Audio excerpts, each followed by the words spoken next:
Okay, people, so I wanted to add this extra story onto the episode of Forever News for today. I'm aware some of you may have seen over on the Forever News channel. I talked briefly about this story, but more details have surfaced since the release of this story. In case you don't know, the original manga creator of the series, Yu-Gi-Oh!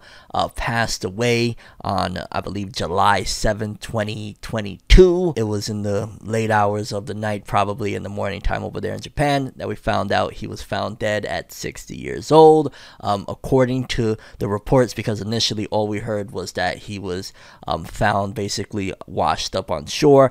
From reports, a lot of people are saying that basically police investigating, they found him in snorkeling gear. So a lot of people are immediately assuming that it's due to possibly an accident from snorkeling. Again, we don't have all the full details as of this time, but I just wanted to, for people that haven't heard it over here on the main channel, I'll let you guys know that Kazuki Takahashi has passed away. My heart goes out to his family, condolences to his family, and rest in peace to a legend that changed a lot of people's lives. Yu-Gi-Oh! Was a massive part of my childhood when I was going through it as a child, dealing with family affairs, dealing with being homeless and all sorts of stuff.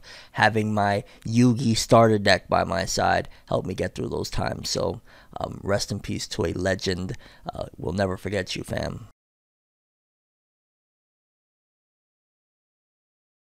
People, hold on to your seats, because right now we got a whole bunch of epic stuff going on, a whole bunch of insanity, and maybe some stuff that might get you a little worried, because the truth of the matter is, well, for starters, we got another Death Note movie on the way. Dragon Ball Super fans, yeah, Toei Animation could be, might be, possibly coming after you over the whole recent scandal of Dragon Ball Super superheroes leaking. While on the flip side of things, conveniently an announcement about Dragon Ball Super's anime returning to wash out the fact that, yeah, it's getting intense. Hunter x Hunter fans rejoice, because I got a big update that you might like. Mashle, Magic, and Muscles fans, probably the final anime announcement, I'd imagine, until we get a full-blown trailer, but it's a big one. Chainsaw Man fans, it might be time to worry. It might be time to worry. And so much more on the anime side of things, and then on the music side of things, mainly a couple of releases that came out that are definitely notable, but also something huge regarding the whole situation with Nipsey Hussle that we're definitely going to talk about. So without further ado, I don't want to waste any more of your time. Let's jump into another exciting episode of ForneverWorld, the only news source that provides anything and everything anime and manga related. And music. We don't bore you. We get into it. Let's do it! No matter how you feel, get it done. No matter how you feel, get it done. No matter how you feel, get it done. No matter how you feel, get it done.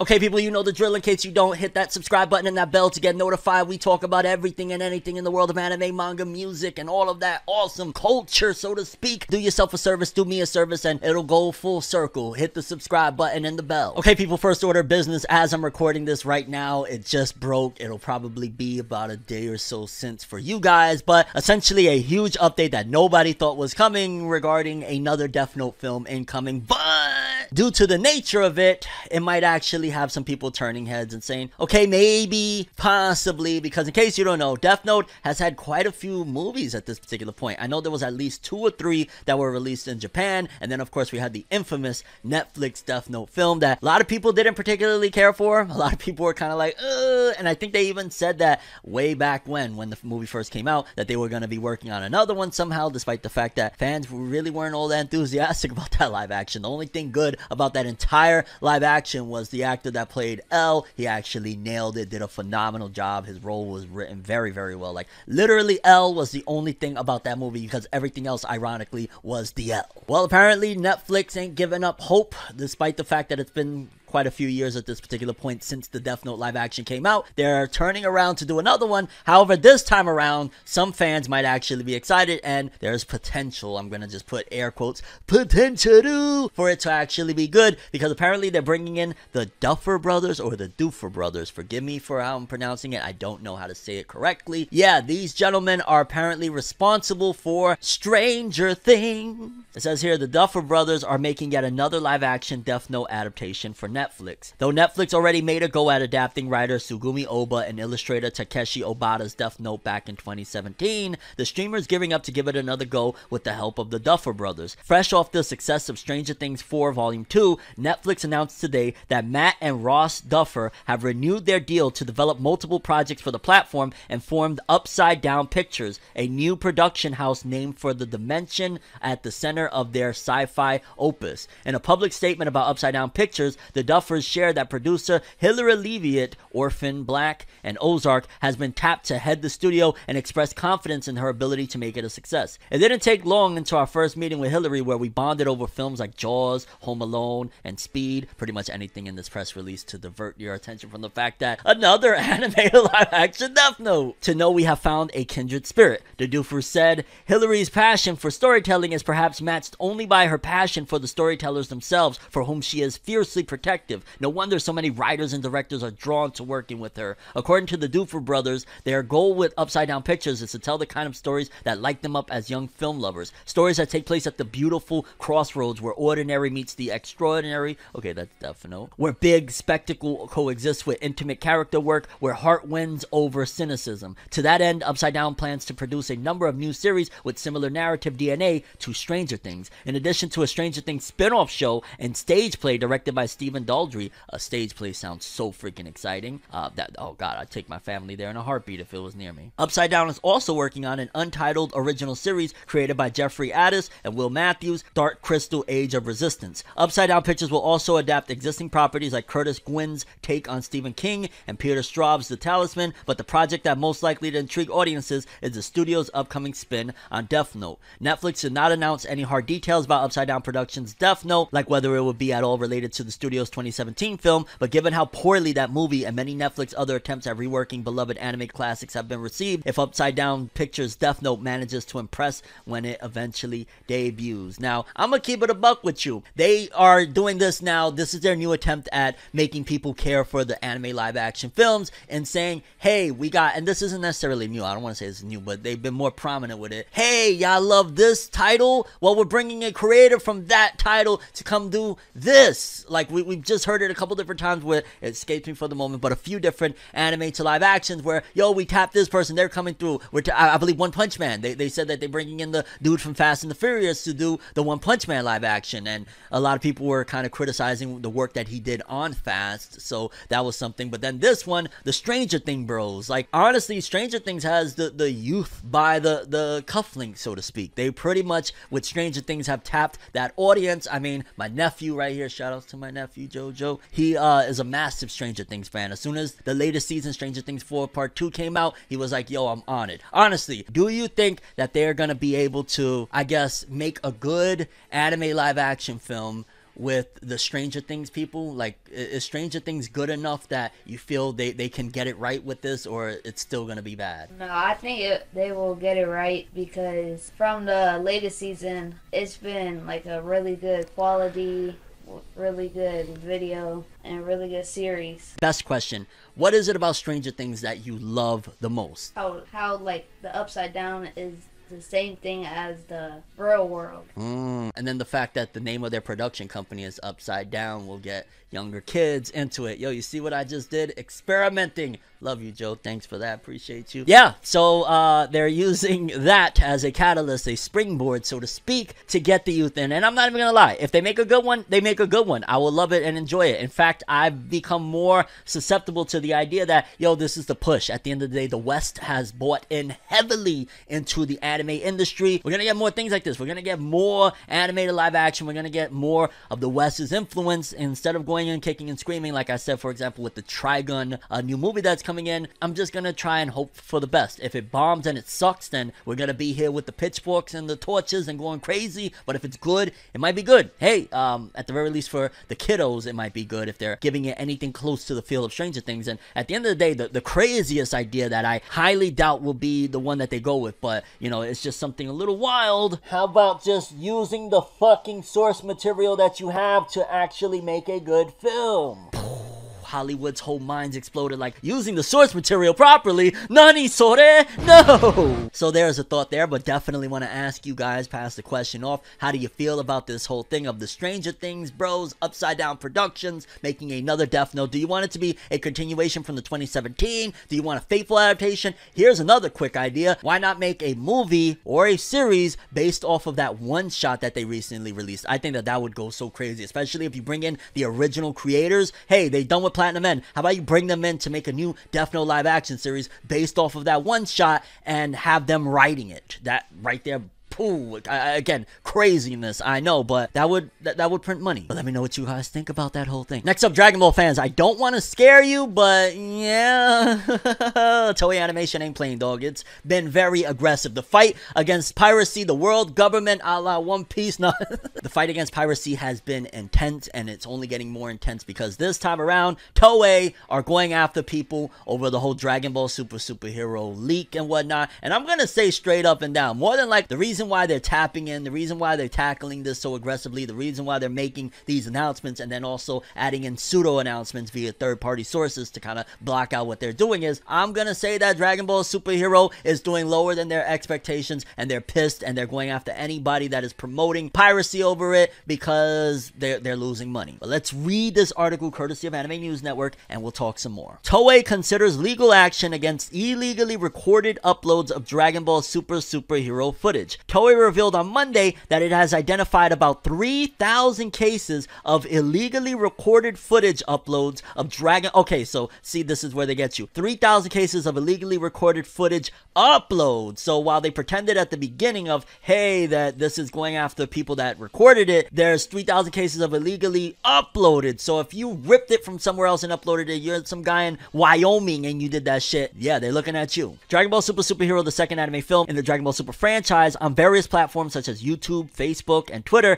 10 days after the film's opening. According to Toei, the number of cases is about 10 times that of the previous film, Dragon Ball Super Broly. Ain't that a bitch? In the midst of them attacking and they're still trying to promote that, yo, it's 10 times more than, so there was 10 times more interest to do this, or it's 10 times more the fact that y'all are mad. The company added that it is looking into legal action against these uploads and is eyeing the matter as both a criminal and civil case. Toei has also filed a request with the respective platforms to remove the illegally uploaded footage. People who violate Japan's Copyright Act and its Act on Prevention of Unauthorized Recordings of Films and the General Copyright Law face up to 10 years in prison, up to 10 million yen, about $73,000 in fines, or both. Suspects were arrested or charged under the law for recording in theaters from Space Battleship Yamato Resurrection in 2010 for the Mobile Suit Gundam Zero. Yeah, this is all straight up them saying, dog, we want to scare you because we lost money. Like, I'm gonna just keep it real. For starters, anybody that is uploading that shit, what are you doing, dog? Stop. Like, just know. Like, you shouldn't do that anyway. You should know better. But on top of that, the fact that they're making this big announcement, the fact that they're making this stance, there was 3,000. They're using this as a marketing tactic on top of a scare tactic. It's like, yo, there was 10 times more interest to do this for this film. I wonder why, guys. You should check it out. On top of that, you keep on doing this. We're coming after you. They took an L, and they're trying to alleviate the blow that they've taken by any means necessary, including using this fact as a marketing tool. So when it comes out, people are going to be like, damn, they were really pirating it heavy. So there's going to be the people that are going to support it just because, man, they pirated it. I want this to be a thing. I love this. So I'm going to watch this 10 times in the theater. Then there's going to be the thing of, hey, oh, wow, they're really going after civil and criminal. Maybe I should stop. Oh, snap. They did all of this. This movie must be huge. It must be great that people are running after it. Let me go watch it. There's so many different layers that this adds into the narrative of what's going on with Dragon Ball Superhero right now. That's more than likely why they did this press release. And then on top of that, because there could definitely be negative blowback of, damn, you attacking the fans, then we get these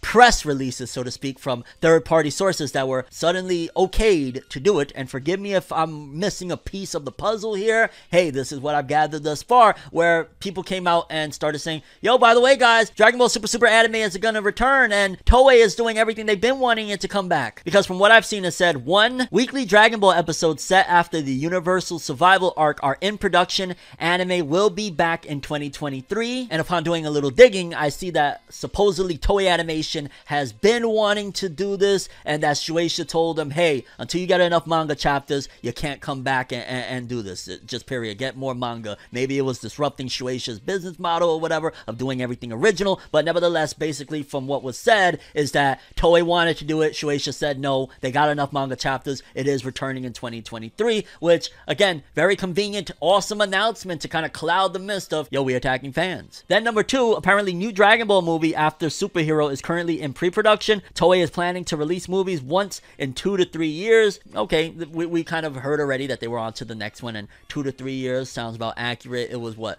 well, 4 years since Dragon Ball Broly, but then again, that was also with the pandemic. We probably would have got it realistically in 2020, maybe 2021 the latest, but probably 2020 we would have got the next film if it wasn't for the whole pandemic situation or whatnot. Yeah, it's like, hey, great news in the midst of this, and it drowns out the real issue of, dog, well, once again, if you've been uploading the movie, you're wrong. Flat out, I'm not gonna defend that shit. Stop. But on top of that, the fact that they're bleeding out and going after people is like, okay, alright, I see what's going on here, and I'm breaking it down for you guys in my news show so that you understand what's really going on. Like, I'll defend people when they need to be defended, but you shouldn't be uploading. And then Toei, what are you doing, dog? Like, hey, I get it, you're aggressively fighting for your IP's protection and all that jazz, but Toei been bugging. Like, let's not forget last year what happened with Totally Not Mark and all the other stuff that's been going on. In fact, I've been sniped by Toei here and there. So it's like Toei been bugging, and they're bugging some more. But let me know what you guys think about this. For starters, do you feel that way, that hey, they're coming up with these beautiful announcements? Oh, Dragon Ball Super anime is returning. Toei been wanting to return, in spite solely to cover up the whole scandal of the 3000 and them going after people.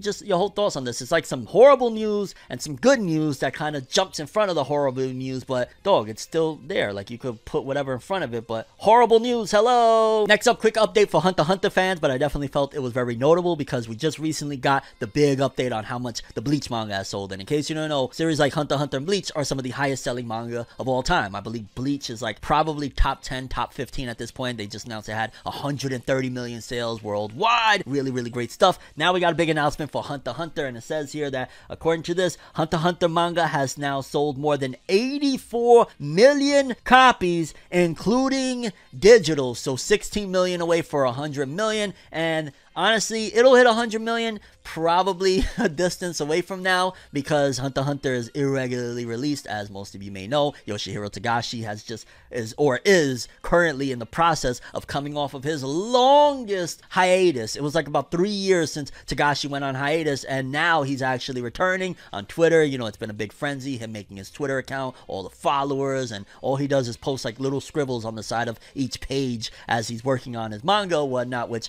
I'll throw the argument that he's probably already been done, and he's probably just taking pages and drawing some shit to get people excited. Great marketing ploy. Like, I don't see Yoshihiro Togashi at this age showing up empty-handed to Shueisha's office and saying, oh yeah, I'll get started drawing. More than likely, he has enough to put out a few volumes, and this is a marketing tactic, giving you guys a little game here. But I say all that to say that with each volume, let's just say hypothetically he has enough content for even 3 volumes. Let's just say he's going to drop 3 volumes. Hunter x Hunter usually sells about a million, couple million a volume, I want to say. Let's just say even hypothetically at max, like each volume sells 2 million copies after, you know, a couple months on stands or whatever. 2, 4, 6. It'll probably bring it to about 90 million when all is said and done with this one. And then if history tells us anything, Togashi will go on a long hiatus again, and it'll be a lot. So we're looking at another decade plus, unless these sales go astronomically stupid. Yeah, Hunter x Hunter will hit 100 million just ways down the road. 84 million though, clap it up for the GOAT. And if you add that 84 million with Yu Yu Hakusho, which is around, I want to say 80 something million, Togashi's already did that, and he did it with 2 legendary iconic series. And if he wanted to continue Yu Yu Hakusho into this day and age, it probably would have been blowing way past all of that. So shout outs to the GOAT Togashi. Put the scribbles down and give us those chapters, I'm just saying.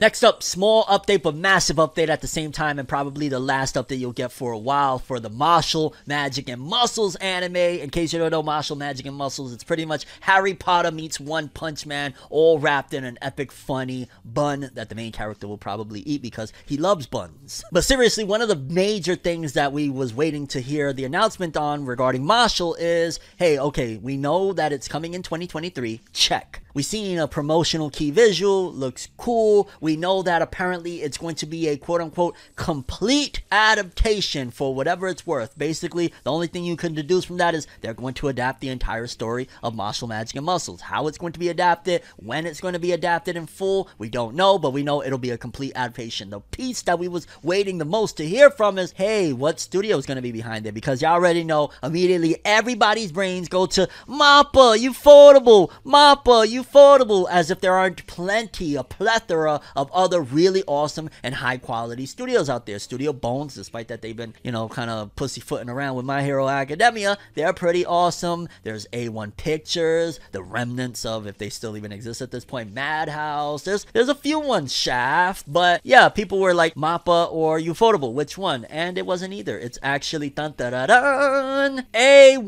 Pictures. A1 Pictures, studio behind Magi, studio behind Sword Art Online, all of that good stuff. It says here, it was revealed that Studio A1 Pictures that did Kaguya-sama will be in charge of bringing the Mashle manga to animation. This is the first promotional visual, we know, 2023. So right after I released the latest episode of Forever News on Monday, boom, they announced A1 Pictures for Mashle, and I'm not even gonna lie, pretty freaking excited. A1 Pictures, the problem with them is they will make gorgeous looking animation, right? A1, they do a fantastic job with the art and animation. The thing that they usually lack is the adaptation itself of the story. Oftentimes, like the ending of Magi, like for starters, one big thing is Magi season 1, the ending of the season kind of went into filler, and they had to correct it and change some stuff from the anime only things for season 2 because they wanted to carry on adapting stuff. Fairy Tail, I think they did a, for the most part, decent job on the adaptation. At times, because it was ongoing, they had some problems, and I wouldn't be surprised if that's why A1 kind of backed away from like big battle shonen for a while, because Fairy Tail was a long job. However, Mashle, because it's going to be a completed series, I don't see any reason why, aside from some really cool stuff that maybe the creator wants to add in there, there shouldn't be any type of changes. There shouldn't be any filler endings or anything like that. The series is on its final arc as it is and whatnot.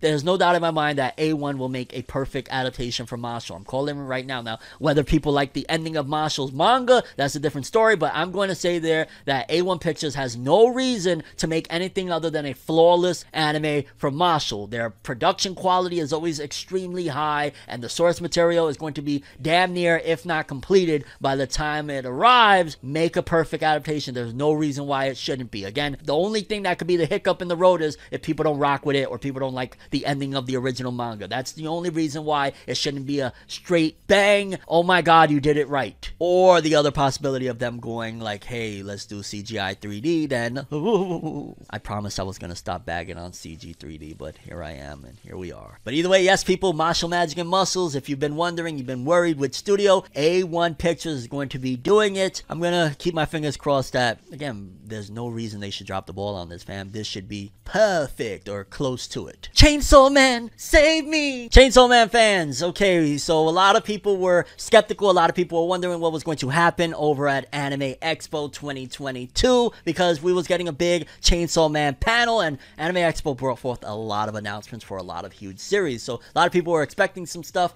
We didn't really get much in terms of like visuals of what it's going to look like, and we're going to talk about why that is freaking scary as hell. But apparently, according to what went down over there at the Anime Expo, it says here, Chainsaw Man anime promises not to censor blood and gore. Chainsaw Man struck a chord with fans with just how violent and intense it could be at moments. I don't think that was what struck the chord, but okay. And the staff behind the upcoming anime are promising that the adaptation will not be censoring anything. Tatsuki Fujimoto's original manga series ended its first run with Shueisha's Weekly Shonen Jump magazine some time ago, and it's now at a more popular place than ever before as fans continue to flock to the series thanks to others recommending the story for its brutal and outlandish moments. That's not why I've ever recommended Chainsaw Man. Sometimes I forget that Chainsaw Man is that brutal. It has nothing to do with that. Like, whoever's writing this article, you're wrong. You're just flat out wrong. I don't care about the, like, yeah, I guess that makes it a little more, whoa, edgy. Don't really care about that. It's not something that I go to Chainsaw Man for at all. There's so many wild happenings that fans were even concerned that an anime adaptation would tone it down in some aspects. Taking the stage at Anime Expo this year for a special panel, MAPPA CEO Manabu Otsuka, the CEO of MAPPA and MAPPA Executive Director and Management Director Makoto Kimura, opened up about the upcoming anime now in the works and revealed that they do not intend to censor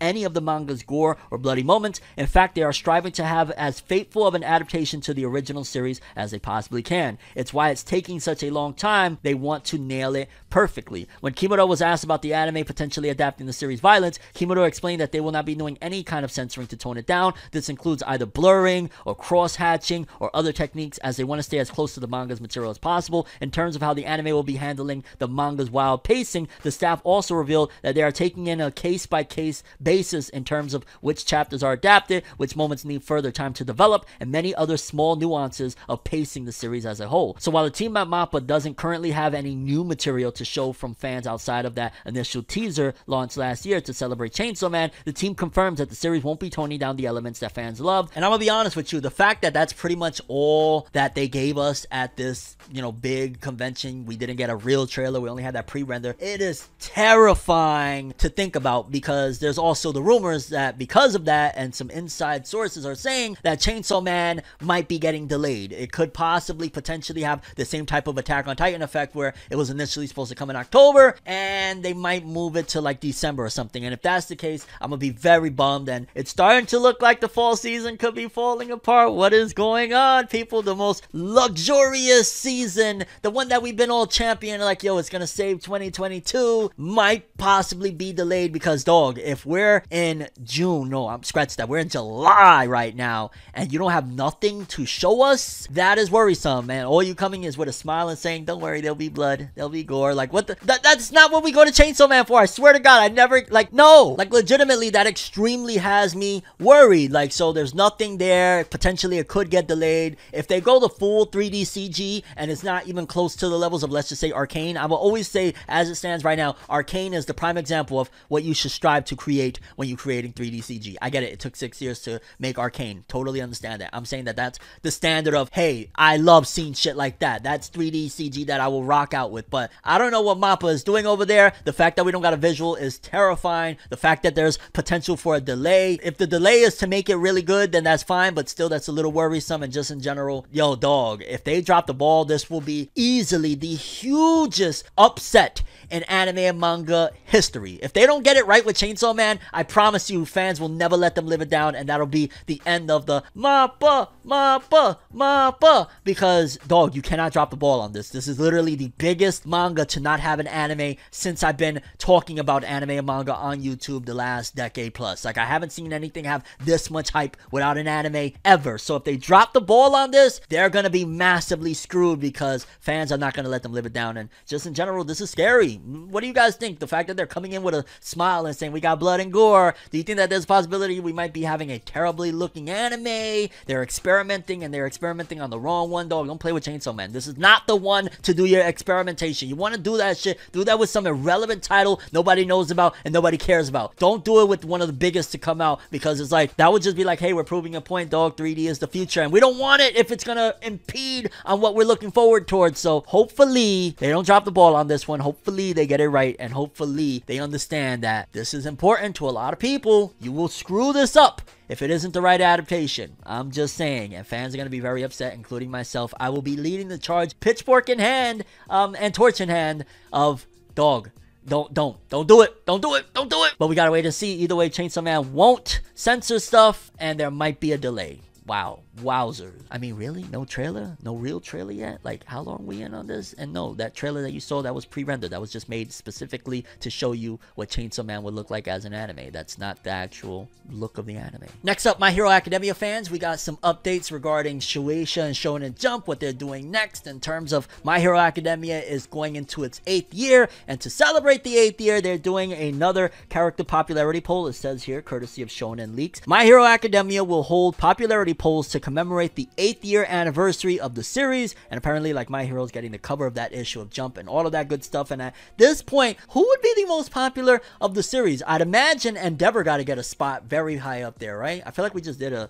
popularity poll with My Hero not that long ago, but I'm guessing Endeavor should be at the top. Of course, Izuku's gonna be up there. Who else? Dabi maybe be up there. Like, at this point, I'm kind of curious what the fandom, and you guys let me know, who's the most popular character you think at this point in Japan, and who do you think is the most popular over here in the West? Give me those both answers if you could. I'm gonna go in and say in the West, even though, no, I take it back. I was gonna say Endeavor in the West, but maybe that's just me in the West that loves Endeavor so much. I'm gonna put Endeavor number 1 in the West. I don't think it'll be Endeavor, but I'm gonna go Endeavor in the West, and Izuku, or no, Bakugo in Japan. Bakugo wins every freaking year. They're probably gonna get Bakugo, despite the fact that he's done next to nothing most of this year. He hasn't been that relevant. Let me not say next to nothing, but he hasn't been that relevant this year. I'm gonna say Bakugo in Japan, Endeavor in the West, even though it won't be Endeavor in the West, it's just me saying Endeavor in the West. That's my pick. Not that they're going to give us those results either. I think they just give us one big result, but that's what I would say. Either way, My Hero Academia 8th popularity poll. I'm excited to see. I always love these things. It's like, okay, what's the pulse telling us this time about who is where? Not that I trust completely, because you never know. It could be like, it's probably more profitable for us to put Bakugo or Deku number ones, and sometimes they probably do that. Next up, this was something that caught my interest, and I meant to talk about it in the last episode of Forever News, but I missed out, but we're gonna do it in this one. Studio Wit. If you don't know about Studio Wit, they did Vinland Saga. They don't got Vinland Saga no more. They did Attack on Titan. They don't got Attack on Titan no more. They're doing a co-production of Spy Family in collaboration with Cloverworks, and also they did Ranking of Kings. Hopefully Ranking of Kings Season 2, baby. Please, I need more of that Borgie greatness. But nevertheless, Studio Wit, one of the things we learned about them last year was that they were in some serious financial trouble. I believe they were $4 million in the hole. So it was not looking pretty. That's why I imagine they probably had to do a co-production on Spy Family, because money is tight. And now they announced something that, honestly, I want to see them win. I love Studio Wit. They've done some great work, and it really sucks to hear all of the bad stuff that has happened to them over the years. But according to this, it says, we are proud to announce Wit Studio has started crowdfunding, aiming to connect Wit Studio to the world. We offer various rewards. Learn more from our project page. They got a Kickstarter, and it says here, since 2012, we produced various animations over the 10 years, but it seems not many people know about us as an animation studio. Yeah, because everybody just keeps on screaming MAPPA. I know about you guys, and I always rep you guys hard. I hope you know that. We have a strong desire to bring our content to anime fans around the globe. Although there were opportunities to communicate with fans at physical events in Japan, we would like to celebrate our 10th anniversary by letting anime fans around the world know more about our works and us. I'd imagine also it would help for more people to know about Wit Studio, because hey, everybody's always screaming, yo, adapt it with MAPPA. Who knows, maybe that influences the industry. The fans love the MAPPA style right now. The fans love the Ufotable style, and they're getting everything. And Studio Wit's like, we do great work over here too, and they do. So in case you don't know, and in case the next time you want to recommend whatever is the hot tamale that is about to blow up to get an anime studio, scream out Studio Wit. They do great work. Ranking of Kings is amazing. We truly need your support to boost the studio recognition. They literally say it right there, folks. They spelled it out for you. To commemorate our 10th anniversary, we produced Ranking of Kings, Bubble was so good, VV Fluoride Eyes Song, and Great Pretender. Our latest work, Spy Family, has been a smash hit worldwide, but again, it's in collaboration with Studio Cloverworks. And I'll be honest with you, it's kind of sad to see that. I checked out a little bit of it. When I checked it out, I think they were like at $13,000 or something like that, which isn't the greatest amount, but I want to see them win, and I don't want to see them go under. They did the first 3 seasons of Attack on Titan that looked absolutely gorgeous. They've done a lot of work. They're actually an offspring of Production IG, in case you don't know. And Production IG is a very big studio. I don't want to see them go under. Next time you want to recommend a studio for, you know, the one to do the adaptation, do it for a Studio Wit. Say Scream Studio Wit, because they do great work, and I would hate for them to go under. Like, there's this meme that goes around of like, it's a swimming pool with a mother and a child, and the mother's holding up the child while it cries, and they put MAPPA and Ufotable, and then like there's kids drowning, and they put like Studio Bones and Studio Wit, and then it's like the dead studios under in like a chair or some shit like that. That's been the situation, a legit situation with the anime industry right now. Let's fix that, dog. Studio Wit, Studio Wit. I'll be your one-man team screaming your praise, and hopefully my audience rocks with you. Hashtag Studio Wit or Wit Studio in the comment section below. Let's get some shit going for them. They deserve it. They do great work, and I want a Ranking of Kings Season 2. I ain't gonna lie. Like, please don't go under, please. But shout outs to you guys, and I support you. I'm gonna put it in the description if you do want to check out their Kickstarter. Maybe you might be interested in something. Next up, people, let's tone it down a little bit with the Weekly Shonen Jump and Weekly Shonen Magazine author comments, courtesy of Viz Media and Jose_K. Okay, at the top, the tippy top, we got Mashle Magic and Muscles creator Hajime Komodo. I'm really hesitant to have my right wisdom tooth pulled. I'm afraid of pain. Nagato is a scary dude. Boom, the drum thingy majig, yay. And my phone went off, hey. Then we got Boichi, Dr. Stone. Who knew drawing Dr. Stone would bring this much joy? Probably you want to do it again. I know. That check, that Shueisha check is lovely. I get it. Kohei Horikoshi, author of My Hero Academia. I was working while watching Sui Ishida Sensei's drawing stream, and I feel like my art got better. Hey, giving recognition to one of the GOATs. Love to see it. Yes, Sui Ishida Sensei is freaking incredible, and I need to get back into Chojin X, man. I've been catching up on stuff. I just caught up with a little Jujutsu Kaisen spoiler alert video gonna be coming eventually when I get to it. But hey, hopping on over to Dr. Stone again with Richiro Inagaki, the author of it, the writer. I'm back for a brief moment. There's gonna be a lot of Dr. Stone stuff this summer, so please check it out. Shout outs to you, man. I'm glad to see you still thriving. I can't wait for you to get to your next work, man. Dr. Stone. A lot of people love Dr. Stone, dog, and your writing was definitely a big part. That and Boichi's beautiful art. And let's wrap it up with the very bottom that's probably gonna get canned next, despite it being a cool little series. Doron Dororon by Gen Osuka. My editor brought me a lot of gifts from the Golden Kamui exhibition. Brain marshmallows. Ooh, I hope that those aren't departing gifts of dog. We're gonna have to ask you out of here, but here's some gifts from Golden Kamui, a series that lasted a long time. Oh, I'm not trying to be fucked up. It just came to me. I'm sorry. Now, on a real dog, I'm still rooting for you, Gen Osuka. I know you're dead last here again, but I'm rooting for you, pal. You could do it, man. Show him who's boss. Then moving forward, we got the Weekly Shonen Magazine author comments. Let's jump to Ken Wakui, author of Tokyo Revengers. It's been my daily ritual as of late to walk to the underground lot of the department store. I want to try out the food samples right away. Taking a good walk in general, especially for a mangaka, that's good exercise for you. Do it up, dog. Do it up. Then we got George Morikawa, author of Hajime no Ippo. Congrats on the refurbished grand reopening Octagon. Yo, dog, he's always into it. Like, George Morikawa just wants to use them knuckles one time. He just want to knock somebody out, dog. He got his boxing gym. He's talking about getting in the Octagon. If this dude was like 20, 30 years younger, he'd probably get in the ring and knock somebody. He'd probably still getting in the ring and training little young whippersnappers and whipping that ass, saying, yo, dog, Takamura is based on me. Boku no namae wa Takamura desu. Dozo yoroshiku onegai shimasu. Kei Urana, author of Gachi Akuta. Everyone was so engrossed with the conversational ramifications of fart jokes that no one noticed there was an assistant waiting for everyone to confirm what'd be going on in the manuscript. Kei Urana is my new favorite author just off of their personality. Solely off their personality, I love Kei Urana. Like, and I believe they've confirmed that that's a female. Don't quote me on that, but I love you, girl, if you're a girl, and if not, whatever, dude, you person, I love you. Hiromashima, author of Eden Zero. I attended Yoshikawa's Twitter talk space along with Morikawa and had a lot of fun. Told you, didn't I tell you guys they be on? I told you, I be in the loop. Don't worry, dog. I don't wait for stories. I find the stories and bring them to you. Negi Haruba, author of Ranger Reject. I finally cut my long hair and it's given me the strength to bear the summer's heat. Nah, it's so hard for me to do, dog. Look at this. Look at it. You know. Nah, not real. I really love my hair. I'm just saying. Nagama Suzuki, author of Four Nights of the Apocalypse. A product that I've been loving lately is Ume Kosho Paste. It's a great seasoning and accompanies booze well too. It's incredible. Stop the drinking. Stop it. Stop it. And we'll close this off with Yoshitoki Oima, To Your Eternity. The deer horn I got as a souvenir has become a cat scratching post. I don't know, lately I've been wanting a cat. I want to get a cat. I think I'm going to go get a cat. As a matter of fact, when I end this video, probably not going to go get a cat, but I'm going to daydream about getting a cat.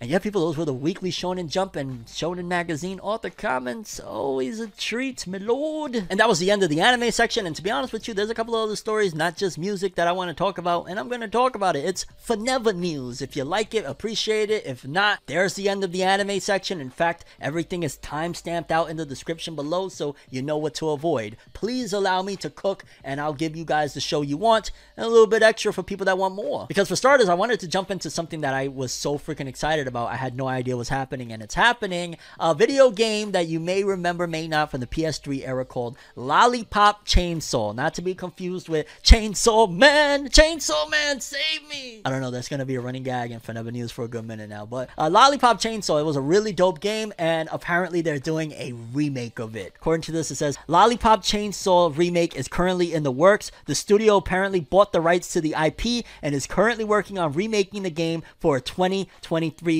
release. According to this, it says, 14 years have passed since I started the Lollipop Chainsaw project. Lollipop Chainsaw was born as a result of Suda51 discussing creating a new game with me. I saw great potential in Grasshopper Manufacturers' proposal, and just 1 month after Kadokawa Games was founded in April 2009, we started development project on Lollipop Chainsaw in May 2009. As Suda-san was very busy handling development on other projects at the time, I was served as director and producer, creating a joint development team consisting of staff from Grasshopper Grasshopper manufacturer, and Kadokawa Games overseeing development directly. Suda-san looked over the game design and supervised the project as an executive producer. In January 2010, the aid of a friend of mine working at Warner Brothers led us to successfully grasping a chance with the Warner Brothers Greenlight Committee, and Warner Brothers thus becoming the publisher for the game in all regions outside of Asia. Furthermore, a Warner Brothers senior manager suggested that we have the game's script rewritten and that we leave it to the film director James Gunn, which we gladly agreed to. All of this good fortune resulted in Lollipop Chainsaw Man, and Lollipop Chainsaw, which was released in June 2012, being loved by many players all over the world, selling over 1 million units worldwide. I love that game so much. Unfortunately, various factors resulted in things making it so that fans can no longer easily play Lollipop Chainsaw, and it has been some time since players have not been able to access the game on current consoles. We at the original development staff think of the game as very precious to us and did not want to leave it to in limbo where players who want to play it cannot. As such, we purchased the Lollipop Chainsaw intellectual property from Kadokawa Games and decided to develop a remake. We have currently contacted Warner Brothers about development and are being supported by them in this endeavor. One thing that we have to tell fans of the original game is that even though the original staff are working on the remake, there will be elements that are different from the original. For instance, the original game had 16 licensed songs used in the soundtrack, but it is unfortunately difficult for us to implement all of them this time. Hit me up. I got tons of music I will send to you guys your way. I know a ton of really talented artists I could send you guys way. Hit me up. You guys can get my music low on the cheap. Don't worry about it. Let's do something. Hit me up. I love you guys' this game so much. Oh my god, I would love to be a part of it. Please do. As a result, aside from a few licensed tracks, the soundtrack will consist of new music. Additionally, since we have access to consoles with higher specifications, we will be taking a more realistic approach to the graphics this time. Oh my god, I can't wait. And in any case, our goal is to make it easier for gamers who want to play Lollipop Chainsaw. Please look forward to the game's 2023 release. Yo, this is gonna be mad exciting. I can't freaking wait to play it. I remember just loving the original Lollipop Chainsaw, playing it with my nieces and nephew, and just having a freaking amazing time. So yeah, and also I'm serious about that. Hit up Nimrod Media Incorporated, dog. We got you covered. Whatever music you need, we'll get it done. No matter how you move, get it done. No matter how you move, get it done. But yeah, people, Lollipop Chainsaw Remake 2023. Let's go. Next up, in case you missed it, over on my Forever the F I Want channel, I did a review on the Minions film. I watched it with my niece and nephew, and it was a good time. But apparently, a really weird and strange trend has come about from it. And yeah, it's sweeping things along, and I wanted to talk about it because I found it to be what? Movie theaters have banned teens wearing suits to the new Minion movie. Some movie theaters have banned customers that show up in suits to watch the new Minions movie, Minions: The Rise of Gru. According to Newsweek, after release on July 1st, the movie made a reported $128 million on opening weekend. High schoolers have been showing up to movie theaters in large groups, donning suits and even smoking cigars as part of an ironic online love for the movie. Many even go one step further, moshing and cheering loudly inside the movie theater. Despite the trend going viral online, not everyone is a fan, and some movie theaters in the UK have outright banned formal wear from showings of the movie in a bid to combat the disruptive behavior, while others across the world have been forced to kick people out. The trend has been dubbed Gentle Minions and is a term coined by the movie franchise itself. Part of me feels like this is a back alley way of promoting the movie. Maybe it's just me, but that just sounds like, yo dog, we got some bread if you want to get these kiddos to go make a little bit of a ruckus, get in the news cycle. Maybe it's just me, maybe I'm overthinking it, but that's just the reality of shit that happens. And I'll be honest with you, I'm glad that we didn't face that. I mean, it was a packed theater. I couldn't even sit next to my niece and nephew. They had to sit a row away from me together, thankfully. But, you know, we couldn't even sit together. But I am gonna lie, if motherfuckers would have been doing that and smoking cigars and mosh pitting in there, it would have been a problem. Not with my family, dog. I'm just saying, not with my kiddos. So I'm glad that didn't happen. But whoever is doing that, stop. Like, I legitimately found that to be just ridiculous. Like, why? It's a really cool family movie. What are you doing? Knock it off. And I felt it was interesting enough to report here, a little segment here. Hope you enjoy it. But yeah, apparently a crazy trend of people disrupting the Minions film. Nani sore? Onward to music and culture, hip-hop alike.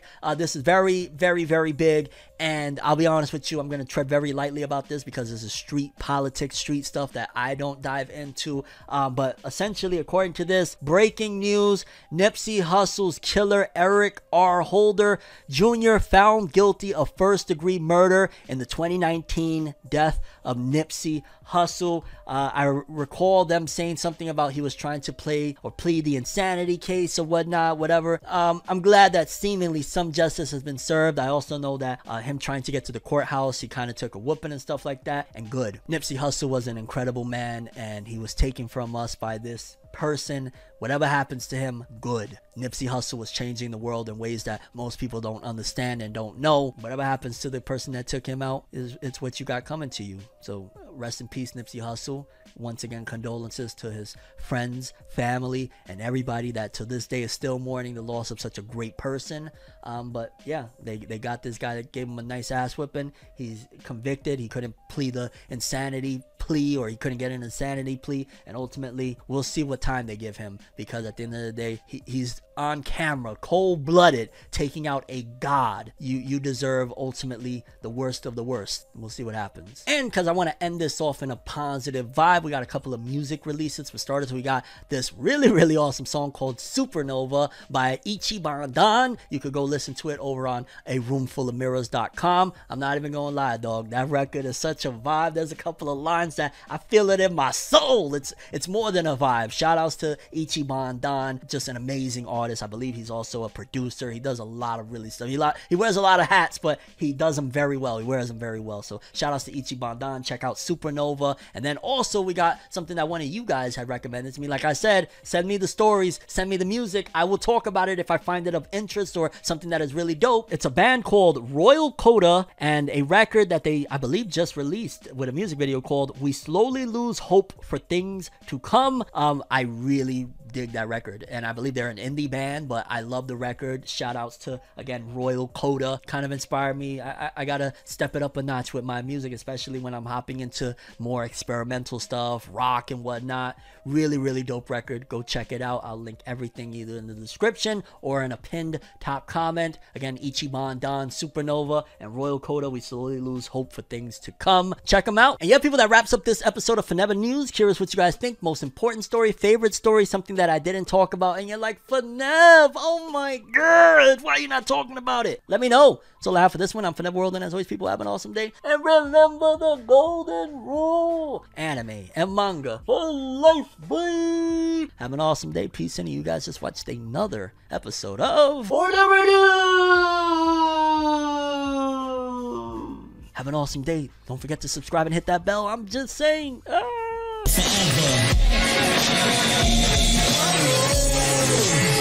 You